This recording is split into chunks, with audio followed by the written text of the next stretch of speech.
తెచ్చింది మేమే అంటున్నాడు ఒకడు, ఇచ్చింది మేమే అంటున్నాడు ఇంకొకడు. విద్యార్థి ఉద్యమం ఉత్తదైనాదా, ఉస్మానియా యుద్ధ భూమిగా లేదా, వేలాది తల్లుల శోకాల కాదా, సచ్చినొల్ల మాట మచ్చుకే రాదా. తెలంగాణ కేసీఆర్ పుట్టిన తర్వాత పుట్టింది కాదు. ఈ తెలంగాణ ఉద్యమం కేసీఆర్ స్టార్ట్ చేసిన తర్వాత జరిగింది కాదు. ఇప్పుడు ఇవ్వడానికి వాడేవాడు, తేవడానికి ఈడోడు అనే మాటలో భాగంగా గత్యంతరం లేక తెలంగాణ రావాలి కాబట్టి వచ్చింది. ఇప్పుడు సావు నోట్ల పెట్టిన ఆయన గురించి మాట్లాడుతానో, లేకపోతే ఇంకొకడు దొంగతనాలు చేసి జైలుకు వచ్చి సీఎంల వాళ్ళ గురించి మాట్లాడాలనుకుంటేనో, మరి ఇక్కడ చచ్చిపోయిన పరిస్థితి ఏంది? ఇప్పుడు తెలంగాణ ఉద్యమంలో సబ్బండ వర్గాలు పోరాటాలు చేయవచ్చు, అనేక మంది పోరాటాలు, త్యాగాలు, ప్రాణత్యాగాలు కూడా అయినాయి. కానీ మలిదశ తెలంగాణ ఉద్యమానికి టీఆర్ఎస్ అనే పార్టీ పునాది లేకుండా, కేసీఆర్ లేకుండా ఇంత ఉద్ధృతం అయ్యేది కాదు కదా. ఆయన నాయకత్వం లేకుండా తెలంగాణ వచ్చేది కాదు కదా. నీ నాయకత్వంలో భాగంగా ఉద్యమం నడిచింది, అది ఉండకుండా ఒప్పుకోవాల్సింది ఎవరైనా. బట్ నేనేమంటున్నా అంటే, తెచ్చింది నేనే అనటానికి 1200 మందికి ఏం సమాధానాలు చెప్తావని అడుగుతున్నా నేను. నేనే అనటానికి, నీ అంత మాటలు మాట్లాడటానికి, నేనే అనటానికి 1200 మంది తల్లుల గర్భశోకానికి సమాధానంగా ఏం చెప్తావు అంటున్నా నేను కదా. ఓ తల్లి కడుపు కోత కంటే పెద్దదాన్ని త్యాగం కేసీఆర్ది. పురిటి నొప్పుల రాగాన్ని మించిన రాగం తీయగలుగుతాడా ఈ భూమి మీద పుట్టిన కొడుకోవడన్నా అని అడుగుతా నేను. కాబట్టి అంత పెద్ద పురిటి నొప్పులు తీసి పిల్లలు కంటే 1200 మంది పిట్టలు రాలిపోయినట్టు రాలిపోయారు. నువ్వు సాగు నోట్లో పెట్టి ఏం చావలే కదా కేసీఆర్. బతికేవు నువ్వు, 2 సార్లు సీఎం అయినావు, ఎంత కావాలో అంత తిన్నావు. ఇంకోటి ఆయన వచ్చి తెలంగాణ ఉద్యమం జరుగుతున్నప్పుడు అసలు ఆనవాళ్లే కనబడినటువంటి యనమల రేవంత్ రెడ్డి కూడా మేము ఇచ్చినాం అంటాడు. ఏది నువ్వు ఇచ్చింది లొటపీసు?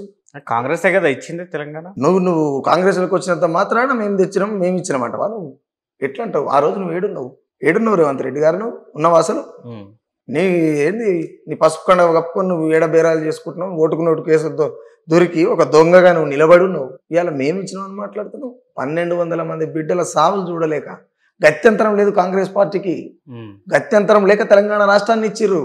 ఏదో ప్రేమతోని కాదు, ఎందుకంటే ఇక్కడ ఉన్నటువంటి త్యాగాలు ఇప్పటి సంది కాదు కదన్న. 60 ఏళ్ళు నడిచింది ఉద్యమం. 60 ఏళ్ళ ఉద్యమం ఆకాశాన్ని అంటిందని అంటే కేవలం ఇక్కడ ఉన్నటువంటి కవులు, కళాకారులు, జర్నలిస్టులు, లాయర్లు, ఎవ్రీథింగ్, తెలంగాణలో ఉన్నటువంటి ప్రజలు ఏ కేటగిరీ వాళ్ళైనా కావచ్చు, వాళ్ళందరి ఆ శ్రమ దీంట్లో ఉన్నది కాబట్టి అది సాకారమైంది. కొత్తగా కేసీఆర్, కాంగ్రెస్ అట్లా ఏ వ్యవస్థలో ఏది కూడా అట్లా నిర్మాణం కాదన్న. వీళ్ళు మాట్లాడే నేతలు కూడా పాట అందుకే రాసిండ్రా. అంటే తెచ్చింది ఇచ్చింది కాంగ్రెస్ కాదు, తెచ్చింది కేసీఆర్ కాదు. అంతే. ఎవరు మరి? ఇక్కడ ఉన్నటువంటి ప్రజల యొక్క ఆకాంక్ష, అది ప్రజల యొక్క ఆకాంక్ష కదన్నా. కేసీఆర్ అంటే తెలంగాణ కాదు కదా. తెలంగాణ అంటే ఏంటి? ప్రజలు. పెద్ద మనిషి మహనీయుడు ఆయన, దేశం అంటే మట్టి కాదు, దేశం అంటే మనుషులు అని రాసిండు. ఇక్కడ వీళ్ళు ఏం మాట్లాడుతున్నారు? తెలంగాణ అంటే కేసీఆర్ అట. ఇది ఎక్కడి న్యాయం, ఇది ఎక్కడి మాటలు? మాట్లాడుతున్నాను కానీ మన సోయి ఉండాలిగా. నాయకత్వం వహించిండు కదా ఉద్యమానికి, నాయకత్వం వహించిందాన్ని నేను కూడా ఏకీభవిస్తున్నా. మురళన్న, నేను ఏమంటున్నా, నాయకత్వాన్ని చేసిన దాన్ని నేను కూడా ఏకీభవిస్తున్నా అంటున్నా. ఆయన లేడు అని చెప్పట్లే కదా. ఒక జీవి నిర్మాణం కావాలంటే స్త్రీ పురుషుల కలయిక ఉండాలి. నేను కన్నాను తల్లి అంటే ఎట్లా, నేను కన్నాను తండ్రి అంటే ఎట్లా? అవునా కదా. మనం పెద్ద దోస్తంతా మాట్లాడుకుంటూ పోతే కొంతమంది మేధావులు కావచ్చు, నాయకులు కావచ్చు, పాఠకాలు కావచ్చు, పనికిమల్లులు కావచ్చు, వీళ్ళంతా సొటేలు మాట్లాడుకుంటూ ఇంకేం రాసిండ్రు ఆ పాటలు? నేను అందులో ప్రతిదీ రాసిన. శరలన్నీ చెప్పంగా మేధావులంతా యువతరం నరం రగిలే పెనుమంట, ఊరూరా ఉప్పైనై పోరు బాటెంట, అన్నలు వనువనువు తోడున్నారంట. తుపాకులు పట్టుకుని అడవులలో ఉన్నటువంటి నక్సలైట్లు కూడా తెలంగాణ ఉద్యమం న్యాయబద్ధమైన ఉద్యమం అని చెప్పి దండకారంలో ఉన్నటువంటి కొంతమందిని, డప్పు రమేష్ అన్న లాంటి వాళ్ళని బయటికి పంపించి ఉద్యమానికి పనిచేయించింది కదా. అలాంటప్పుడు ఒక్కరి త్యాగం కాదు, తెలంగాణ ప్రజల శ్రమ ఉన్నది, తెలంగాణ బిడ్డల మరణాలు ఉన్నాయి, ఎన్నో ఉన్నాయి. 60 ఏళ్ల సంది కొనసాగుతూనే ఉంది. వీర తెలంగాణ రైతాంగ సాయుధ పోరాటం, భూమి విముక్తి తెలంగాణ కోసంగా జరిగింది. 5,000 మంది చనిపోయారు. ఇవాళ ఎంతమందికి వాళ్ళ పేర్లు తెలుసు? మొన్న రీసెంట్గా జరిగినటువంటి మీరు అన్నట్టు మలదేశ తెలంగాణ ఉద్యమంలో చనిపోయినటువంటి శ్రీకాంతాచార్య ఎంతమందికి గుర్తుండి ఇప్పటికి కదా. మనం మాట్లాడుకోవాల్సిన మాటే కదా. తెలంగాణ ఉద్యమంలో సుక్కరామ నరసయ్య పాత్ర ఏముంది? నేను అప్పుడు సిపిఐ ప్రజానాట్య మండలి డప్పు కొట్టేది వెనక కూర్చొని.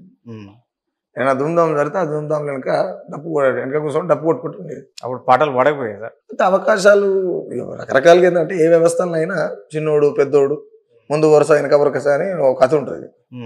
ఇక ఆ కథలన్నీ చూసి వచ్చాను కాబట్టి ఇట్లా నిలబడి ఇప్పుడు అంటే రాసేదా మొదటి నుంచి పాటలు రాసేదా మీరు? నేను 2013లో రాయడం నేర్చుకున్నాను. ఓకే. ఎందుకు రాయదు, అక్కడ ఎవడో రాయాలి, మనం పోయి ఆయన అడగాలి, ఏంది పోయి ఇది కథ అంతా, మనం ఎందుకు రాయదు అని చెప్పేసి అట్లా ఏ తల్లి కూడా స్వతహాగా పురిటి నొప్పులు నేర్చుకొని తీయదు కదా. ఏ తల్లి కూడా స్వతహాగా పిల్లలకు అనడం కోసం పురిటి నొప్పులు నేర్చుకొని తీయదు. అలాంటిది నేను పాట ఎందుకు రాయలేను, గట్టిగా ఫిక్స్ అయ్యి రాసి. ఏంటి ప్రేరణ మీకు, స్ఫూర్తి పాటలు రాయడానికి? పుట్టిన నేపథ్యం, పుట్టిన ప్రాంతం, ఈ దేశంలో ఉన్న కులం, ఈ దేశంలో ఉన్నటువంటి అంటరానితనం, ఈ దేశంలో ఉన్నటువంటి మతాలు, ఈ దేశంలో ఉన్నటువంటి అనేకమైనటువంటి వెనకబడితనం. రెండోటి నా ప్రాంతం వచ్చేసి కమ్యూనిస్టుల ప్రాంతం. ఉమ్మడి నల్గొండ జిల్లా రాచకొండ అంటే ఇక ప్రపంచానికి తెలియదు కదా, నేను చెప్పవలసిన అవసరం కూడా లేదు పెద్దగా. అంటే ఆ గడ్డ మీద పుట్టిన కాబట్టి భవిష్యత్తు వచ్చింది ఏమంటే.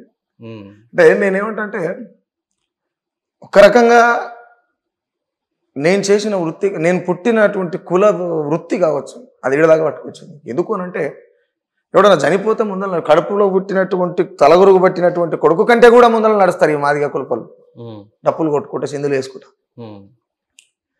వాడు ముందర నడు కూడా ఈయన కర్వనంత వాడు ముందర నడుచు, ఏ వచ్చినాడరా మాదిగలు డబ్బులు కొడుతూ వచ్చినారా. ఇంకో రకంగా అసలు సహజమైనటువంటి విలువలు లేనటువంటి పని డప్పులు కొట్టుడు. నేను అక్కడ బాగా ఇబ్బంది పడ్డారే, నేను ఎంత కష్టపడిపోయి ఈయన పీని ఈయన మైలని తీసుకుపోయి బయట వేస్తుంటే వీడు ఇట్లా మాట్లాడుతుండేది.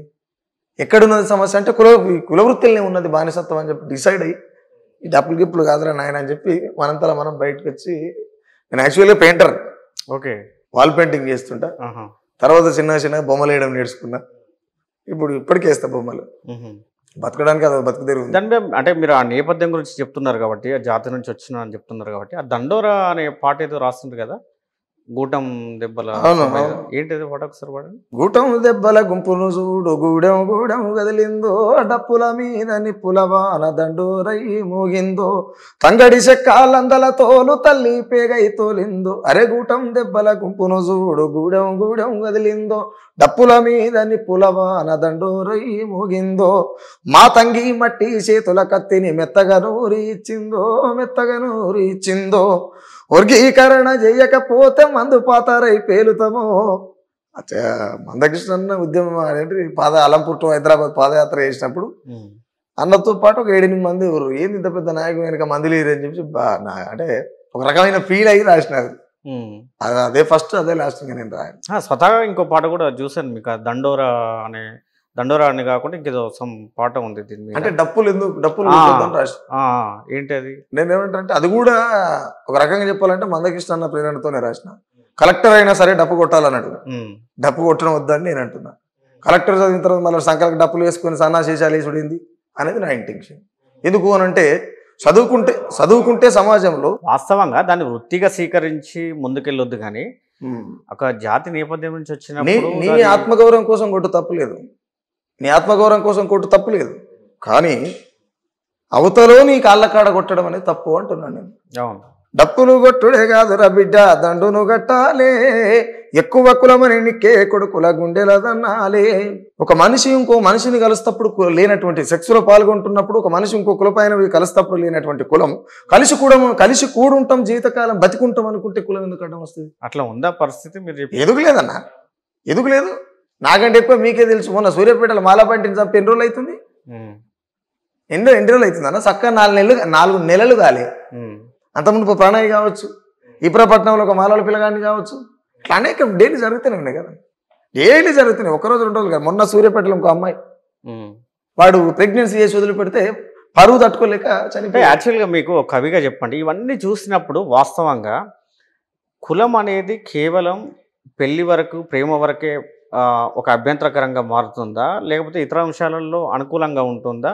అంటే మీరు డెప్త్గా చెప్పండి, మీ అనాలిసిస్ ఏంటి? అంటే నేనేమంటానంటే కులం ఎప్పటికైనా ప్రమాదం. కులం అనే పదమే ప్రమాదం. ఎందుకు అనంటే ఆ కులం ఉన్నది అని అంటే ఇక్కడ ఉన్నటువంటి వర్ణ వ్యవస్థ బలంగా ఉన్నట్టే లెక్క, వర్ణ వ్యవస్థను నువ్వు పాటిస్తున్నట్టే లెక్క. ఏ మనధర్మ శాస్త్రం అయితే ఉన్నదో, నీకు అర్థం కాని మనధర్మ శాస్త్రం ఏదైతే ఉన్నదో అది అగ్రహారమైనటువంటి అగ్రకులాల చేతిలో ఉన్నది కదా. ఇక్కడ అగ్రకులం అంటే మరి నిజంగా ఇక్కడ ఈ దేశంలో కులం అంటే ఏంది, మతం అంటే ఏంది అనే విషయానికి వచ్చినప్పుడు, ఈ దేశంలో అందరూ ఈ దేశవాసులుగా పుట్టినటువంటి వాళ్ళందరూ హిందువులు అయ్యే పుట్టాలి కదా. వాడు అంటరానోడు ఎట్ట అయ్యిండు, వాడు పాపనోడు ఎట్ట అయ్యిండు, వాడు ముఖాలకు వెళ్ళి ఎట్ట పుడతాడు, వాడు కాలాలకు వెళ్ళి ఎట్ట పుడతాడు. ఈ కులాలు అనేటివి కొన్ని కులాలకు బలంగా జీవించేటువంటి క్రమంలో నిర్మాణం చేసుకునేటువంటి. ఓకే. ఇప్పుడు నేనేమంటానంటే కొంతమంది అంటుంటారు నీ వృత్తిని బట్టి కులం పేరు మారింది, పేరు వచ్చింది అని అంటారు. నా వృత్తి మారినప్పుడు నా పేరు కూడా మారాలి కదా, నా పేరు కూడా మారాలి కదా. ఇప్పుడు అందరు పాటలు పాడతారు అంటారు, కళాకారుడు అంటారు. నేనేమంటాను, నేను కళాకారుడు కాదు భయ్య అంటున్నా. వీడికెళ్ళి వేసుకుంటే పోతే ఫైట్ అయితే ఈ పెద్ద సపరిస్తా, అప్పుడు ఫైల్ మన అనాలిగా మరి అంటారా? అంటే ఒక్కొక్క మనిషిలో అనేకమైనటువంటి కోణాలు ఉంటాయి. ఈ వృత్తిపరంగా అంత బానిసత్వంలో భాగమే కులం. బానిసత్వంలోకి నెట్టేయడమే కులం. అంతకు మించి దాని పెద్ద ఎక్స్ప్లెయిన్ చేయాల్సిన అవసరం. పరిష్కారం ఏమై ఉంటే బాగుంటుందని మీ అభిప్రాయం? కులమే లేదనేటువంటి, ఉండకూడదు అనుకునేటి, సమసమాజం సమానంగా ఉండాలి, ప్రజాస్వామ్యం ప్రతి గడపలో ఉండాలి అనుకునేటువంటి దీనికి మార్క్స్ అవసరం. సాధ్యమేనా అది అన్నా? సాధ్యమేనా అంటే నేనేమంటున్నానంటే దేశంలో కదా భూమి మీద ఏదైనా సాధ్యమేనా అనేటువంటి మాటనే పరమదరిద్రమైన మాట. ఎందుకు అంటే సాధ్యం కాను అనేది ఏది ఉండదు. ఎందుకు అంటే నేనేమంటున్నట్ట నిచ్చెన మెట్ల వ్యవస్థ ఉన్నది. నిచ్చెన మెట్ల వ్యవస్థ నువ్వు ఓడెక్కవన్నాడా, కిందనే ఉన్నావుగా, నిచ్చెన ఇరగొట్టమని చెప్తున్నా.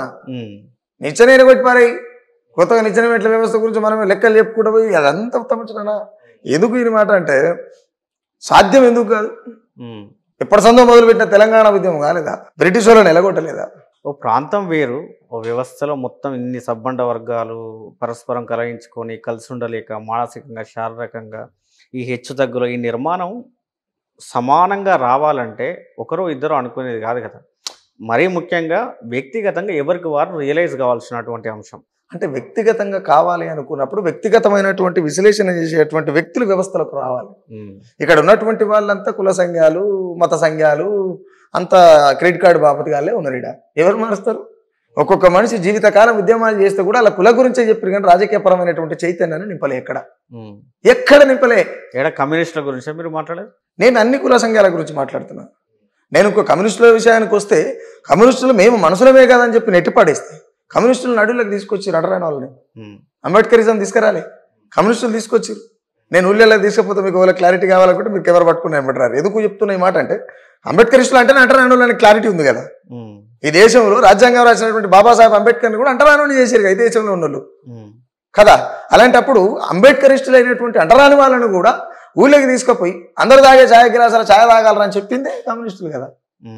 రాజ్యాంగంలో పలానా హక్కులు ఉన్నాయని ఆయన మీరు వెనకబడద్దు, శ్రమదోపిడి విధానం నశించాలి, ప్రజలు మనుషులు, నువ్వు మనిషివే కదా అని చెప్పి నడువులకు పట్టుకొచ్చింది వాళ్ళు కదా.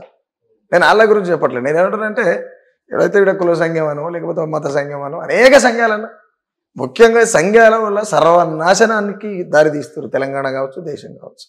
సరే అన్న, ఇప్పుడు కగారు మీరు ఆ బ్యాక్గ్రౌండ్ నుంచి వచ్చినారు కాబట్టి కగారు అనే పేరిట ఇప్పుడు మావోయిస్టులను కాల్చడమో ఎన్కౌంటర్ ఏదో ఒక రూపంలో చనిపోతున్నారు కదా. రీసెంట్గా కూడా కేంద్ర కమిటీ సభ్యుడు చనిపోయాడు, దాని చీఫ్ కూడా చనిపోయాడు. ఎలా చూస్తారు దీన్ని మీరు? ముఖ్యంగా ఒక మాట రాంగన్నా, మీరు తప్పుగా అనుకోవద్దు. ఎన్కౌంటర్ అనే మాటే తప్పు. ఎన్కౌంటర్ అంటే నువ్వు నేను ఎదురుపడి కాల్చుకుంటేనే ఎన్కౌంటర్. ఇప్పుడు జరిగేది అని ఎన్కౌంటర్లు కావా? నేనేం చెప్తున్నా, వేటాడుతున్నారు. ఎన్కౌంటర్లు కాదు చేసేది. ఎంటబడి చంపడం వేరు, ఎదురుపడి కాల్చడం వేరు. చాలా వ్యత్యాసం ఉన్నది. చాలా మంది ఎన్కౌంటర్లు జరుగుతున్నాయి. ఎన్కౌంటర్ కానే కదా, అప్రజాస్వామికమైనటువంటి దాడులు అవి. అప్రజాస్వామికమైనటువంటి దాడులు ఎందుకు? వాళ్ళ వల్ల కేంద్ర ప్రభుత్వానికి కావచ్చు, దేశానికి కావచ్చు, దేశ ప్రజలకు కావచ్చు వచ్చిన నష్టం ఏంది అనేటువంటి క్వశ్చన్ చేసుకోవాలి ఫస్ట్ ఆఫ్ ఆల్. మనం వాళ్ళ ఆయుధాలు ధరించడం అనేది రాజ్యాంగబద్ధం కాదు, ఇల్లీగల్. వాళ్ళు హింసాయుత మార్గం అనేది ఇల్లీగల్. ఆటోమేటికలీ అది దాన్ని నిలువరించడానికి, దాన్ని రూపుమాపడానికి మేము ప్రయత్నం చేస్తున్నాం అనేది కేంద్ర ప్రభుత్వం బీజేపీ వాదన. అంటే నేనేమంటున్నా అంటే ఆయుధాలు అనేది రాజ్యాంగ వ్యతిరేకమైన ముచ్చట క్లారిటీ. ఇక్కడ నేనేమంటున్నా, రాజ్యాంగబద్ధంగా ఆయుధాలు పట్టుకోవడం వ్యతిరేకమైనప్పుడు రాజ్యాంగంలో భాగమైనటువంటి ఆర్టికల్ 21 ప్రకారం శివను కూడా చంపే రైట్ ఎవరికి లేదు. నువ్వు ఏకంగా డెడ్ లైన్ పెట్టినావు పోయి, నేను పలానా టైం వరకు అలా చంపేస్తాను. దేశ ప్రజలు ఏం చేస్తున్నట్టు, అక్కడ ఉన్నటువంటి భద్రతా బలగాలు ఏం చేస్తున్నట్టు, ఇక్కడ ఉన్న మేధావులు ఏమైనా సంకలనం ఆకుతున్నట్టు, ఇక్కడ ఉన్నటువంటి జర్నలిస్టులు ఏం రాస్తున్నట్టు, వ్యవస్థ అంతా ఎటుపోతున్నట్టు, మేము పోటుగాలం అనుకునేటువంటి పాఠకాలంతా ఎడబండుకున్నట్టు. ప్రజాస్వామ్యం బతకాలంటే రాజ్యాంగం బతుకున్నారు కదా. రాజ్యాంగానికి వ్యతిరేకంగానే కదా ఆర్టికల్ 21 వ్యతిరేకంగానే కాల్చి చంపుతున్నావు కదా. వేటాడి ఇప్పుడు కొండ కొనలలో నీళ్లు మారాలి నదులలో, కానీ నీళ్ళు తీసుకపోయి నెత్తురు నింపుతారు. పైశాచికమైనటువంటి మనిషి ప్రపంచంలో ఎవడన్నా ఉండడు అంటే అమిత్ షా. నేను ఓపెన్గా చెప్తున్నాను. అమిత్ షానా? ఎందుకనంటే ఒక మనిషిని చంపడం ఏంది? ఇప్పుడు వాళ్ళు కూడా చర్చలకు వస్తా అంటారు, చర్చలకు రావాలి కదా. నువ్వు రాజ్యాంగాన్ని తగలబెట్టుకుంటా చర్చలు లేవు గిర్చలు లేవు ఏ లెక్కతున్నట్టు ప్రశ్న అనేది ఖచ్చితంగా ఉండాలి అవుతా వాళ్ళు ఆ దేశ వాళ్ళ చేతుల్లో ఉన్నటువంటి ఆయుధాల వల్ల ఆయుధాలు పట్టుకోవడం తప్పే నేను కాదంటలేదు నేనేమంటున్నా అంటే సరే వాళ్ళు ఆయుధాలు పట్టుకున్నారు అడవిలోకి పోయారు వాళ్ళు చేస్తున్నటువంటి ఉద్యమాలల్లో ఎవరిని మానభంగం చేయలేదు ఎవరి మాన ప్రాణాలు చేయలేదు ఏ దేశ సంపదని విధ్వంసం చేయలేదు ఎక్కడ కూడా ఎవరిని సెంటు భూమి గుంజుకోలేదు వాళ్ళు సెంటు భూమి సంపాదించుకోలేదు చచ్చిపోతామని తెలిసి కూడా నేను అదే చెప్తాను ఏం సాధించిందంటే నీలాంటి ప్రశ్నని నాలాంటి ప్రశ్నని సాధించి పెట్టింది ఓపెన్గా నిలబడి మాట్లాడుతాం ఇంత మారణహోమం జరుగుతూ కూడా మురళీనన్ను నన్ను డైరెక్ట్ అడగలుగుతున్నాడు సుఖరాం నడిచి ఓపెన్గా చెప్పగలుగుతుంది ఎందుకంటే చైతన్యం ఏం కావాలి మీ నాయన మా నాయన సైకిల్ దొక్కుట ఏమైనా ఆయన ముడ్డికి కట్టుకున్నటువంటి గోసు బట్ట పొక్కలవాడు ఉన్నా ఆ పటేలా పనికొస్తామని కానీ ఏమరా పటేలా పనికొస్తాం అనలే కదా మనం నేర్చుకోవాల్సింది ఇంకా చాలా ఉంది ఎవరికి వాళ్ళు చాలా తెలుసు అనుకుంటారు బట్ మనిషి అనే జీవితంలో వాళ్ళు నేర్పింది చాలా చాలా చాలా అది మనిషికి అర్థం కాదు తిని అరిగించుకొని బాత్రూమ్ పోయేటోడు మనిషికి ఎడ గుర్తుంటుంది